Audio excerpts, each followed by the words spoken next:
السلام عليكم ورحمة الله تعالى وبركاته.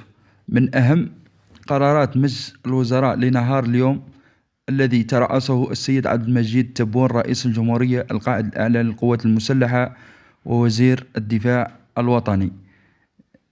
هذه القرارات أهمها خاصة مراجعة منح التقاعد والتضامن، حيث وافق مجلس الوزراء على تعديل قانون التقاعد لتكييفه مع الزيادات الاستثنائية في المنح والمعاشات، والتي أقرها السيد رئيس الجمهورية في جانفي 2023، مجددا التزامه بمواصلة استراتيجية تحسين المستوى المعيشي للمواطنين، ومنهم المتقاعدون كفئة قدمت الكثير للجزائر.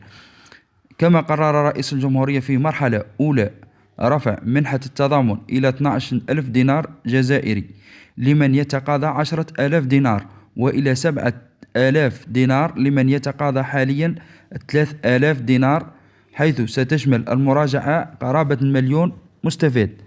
أما بخصوص التحضيرات لموسم الحج لسنة 2023، حيث وافق مجلس الوزراء على تخفيض تكلفة الحج إلى 770 ألف دينار بدل 850 ألف دينار، وهي التكلفة الأصلية للسنة الماضية.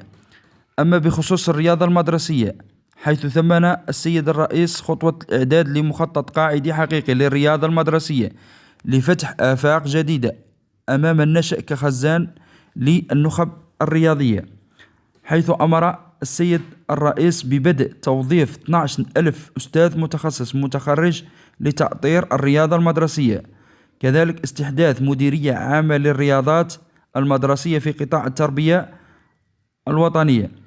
أمر السيد الرئيس وزير التعليم العالي والبحث العلمي بإعادة أمجاد الرياضة الجامعية بإطلاق بطولات الرياضات الجماعية ما بين الجامعات والأحياء.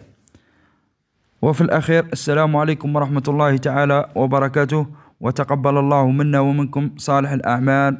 رمضان كريم.